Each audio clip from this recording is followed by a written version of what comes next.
Assalamualaikum warahmatullahi wabarakatuh. Jumpa lagi kita dalam video ke-29 aku untuk misi 30 video 30 hari.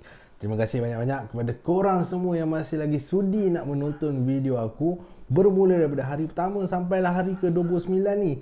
Hari second last untuk aku kata menyelesaikan misi 30 video 30 hari ni. Terima kasih banyak-banyak. Jadi pada hari ini aku nak buat satu video, aku nak cerita pasal satu kisah ni yang sebenarnya merupakan satu kisah benar yang telah diangkat menjadi satu filem yang menyeramkan, dan filem ni adalah filem box office di mana dia dapat mengutip hampir 300 juta USD kutipan filem ni di seluruh dunia.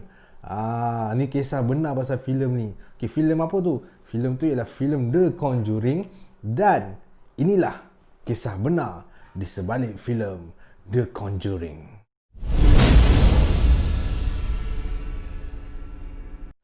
Okey, kisah ni bermula pada tahun 1970 yang berlaku di Rhode Island, Amerika Syarikat, apabila ada sebuah rumah ladang di sana yang telah dibeli oleh sebuah keluarga yang bernama The Perron Family.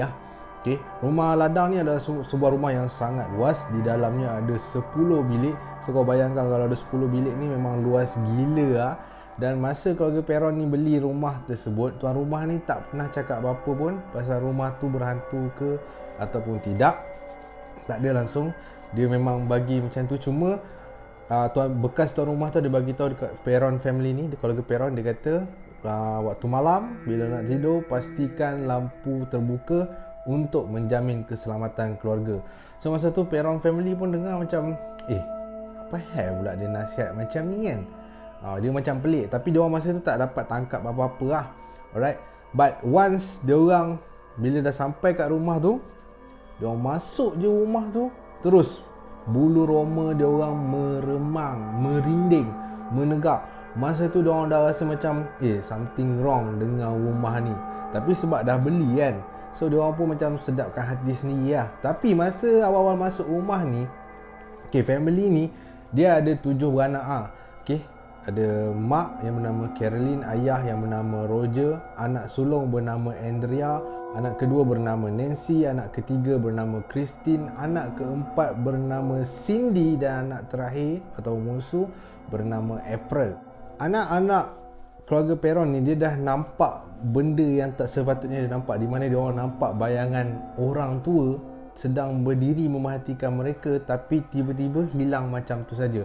Tapi anak-anak ni dia tak nak bagi tahu dekat mak ayah dia sebab dia orang tak nak mak ayah dia orang bimbang lah. So masa malam pertama dia orang mendiami rumah tersebut, dia orang dah mula kena ganggu lah, di mana dia orang terdengar bunyi ketukan, bunyi cakaran, dan yang paling pelik sekali ialah Cindy, anak yang ketiga ni iaitu Cindy, dia boleh dengar suara orang berbisik. So dia ni takut, dia pun pergi kat kakak dia yang pertama, kat kata kakak dia yang pertama iaitu Andrea. Dia kata ke Andrea, saya takut, saya nak tidur dengan awak boleh tak? Lepas tu kakak dia tanya, kenapa takut? Dia kata dia dengar bunyi orang berbisik.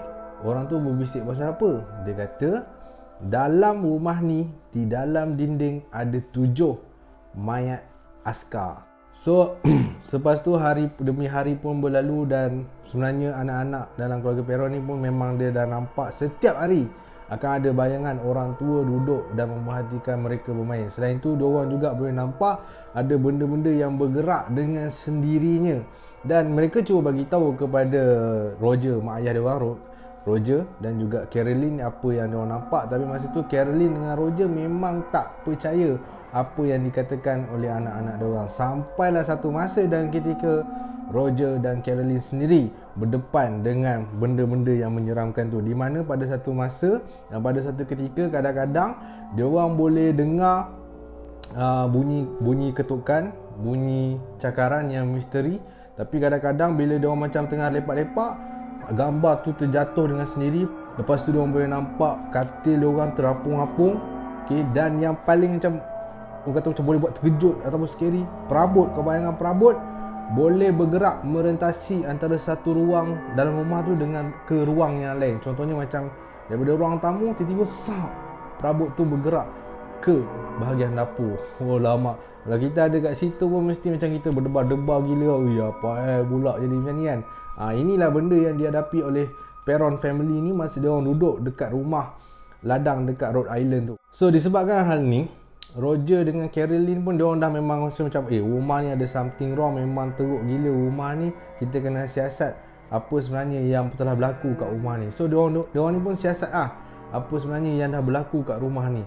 Dan rumah ladang ni asalnya sebelum ni dia dah kata memang dah ada, sebab rumah ni memang dah dibina lama sejak tahun 1736 lagi. Rumah ni telah dibina sejak tahun 1736. So memang dah lama gila lah.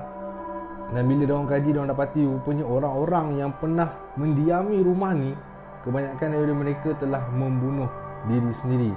Ada yang menggantung diri, ada yang kena rogol lepas tu kena bunuh, lepas tu ada yang mati membeku tanpa sebarang sebab, macam satu kematian yang misteri. So kira rumah ni macam rumah, dah jadi rumah tempat orang mati.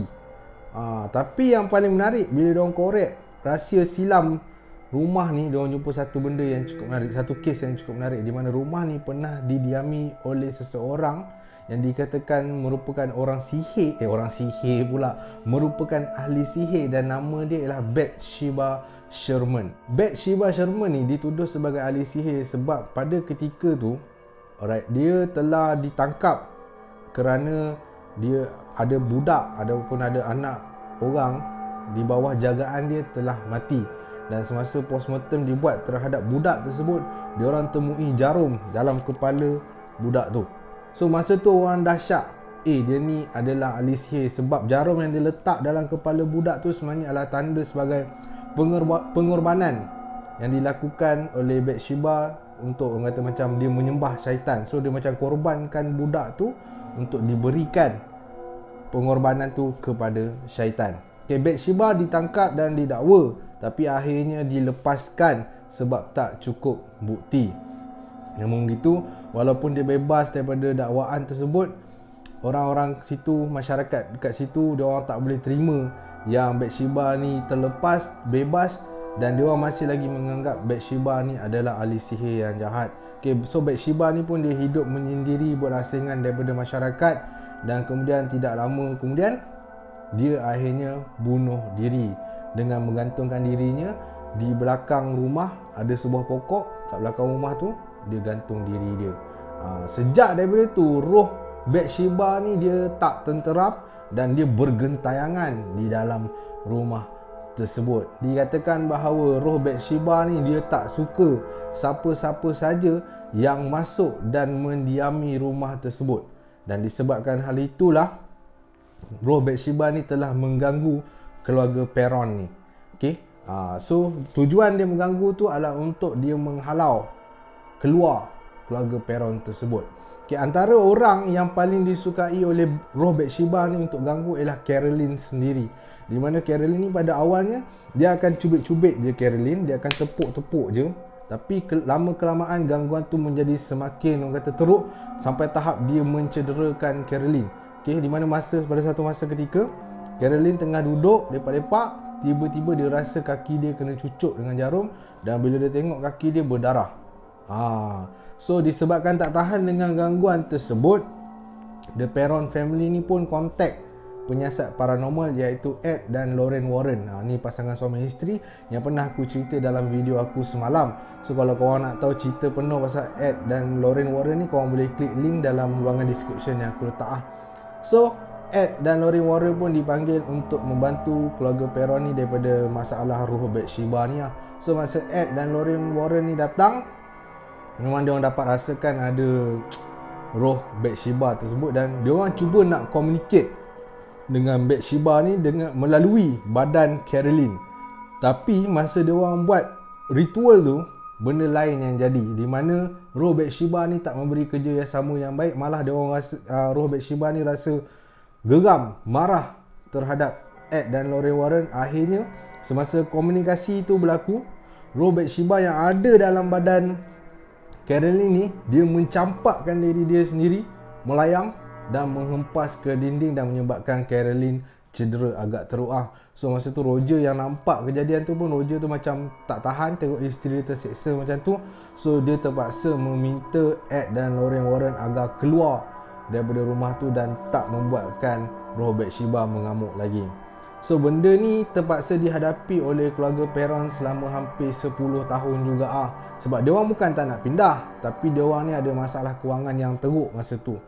Okay, so terpaksa bertahan 10 tahun disebabkan masalah kewangan, dan akhirnya selepas 10 tahun berlalu, dia orang pun berpindah ke Georgia dan meninggalkan rumah ladang di Rhode Island tersebut. Dan dikatakan ada keluarga lain yang masuk ke dalam rumah tu pun turut mengalami gangguan yang sama seperti mana yang dialami oleh keluarga Perron. So disebabkan kes ini macam menarik sangat dan popular, ada pembuat filem yang menyunting Ed dan Lorraine, bukan Ed dan Lorraine Warren, menyunting Lorraine Warren dan juga keluarga Perron ni untuk diorang buat filem pasal kes tersebut. Dan dari sinilah munculnya filem yang bertajuk The Conjuring. Tapi apa yang menarik pasal kata masa sebelum filem ni dibuat ialah filem ni asalnya, kalau korang nak tahu, dia dikategorikan sebagai R-rated film R-rated film ni maksudnya untuk orang yang berusia 17 tahun, tapi mesti kena ada bimbingan ibu bapa. Sebab pihak penapisan filem, pihak berkuasa yang menapis filem ni, dia kata masa kertas cadangan pasal filem ni dihantar, dia kata filem tu, jalan cerita filem tu terlalu menakutkan kalau nak ikut perjalanan asal kejadian yang berlaku kepada Perron family ni. So masa tu director James Wan pun dia terpaksa ubah suai cerita tu supaya cerita tu dapat diturunkan rate dia menjadi PG-13. Maksudnya boleh ditonton oleh kebanyakan orang yang berusia 13 tahun dan ke atas, tapi dengan bimbingan ibu bapa. Nampak tak? Kat situ saja dah menunjukkan yang real case ataupun kisah sebenar adalah lebih menyeramkan daripada apa yang dipaparkan dalam filem The Conjuring tu sendiri. So itu saja perkongsian aku hari ni tentang kisah sebenar di sebalik filem The Conjuring yang lebih menyeramkan ni. Okay, so kalau korang rasa cerita aku ni best, jangan lupa untuk klik thumbs up dan jangan lupa untuk subscribe. Kita jumpa lagi esok dalam video terakhir aku untuk misi 30 video 30 hari. Terima kasih banyak sebab tonton sampai habis. Kita jumpa lagi esok. Assalamualaikum.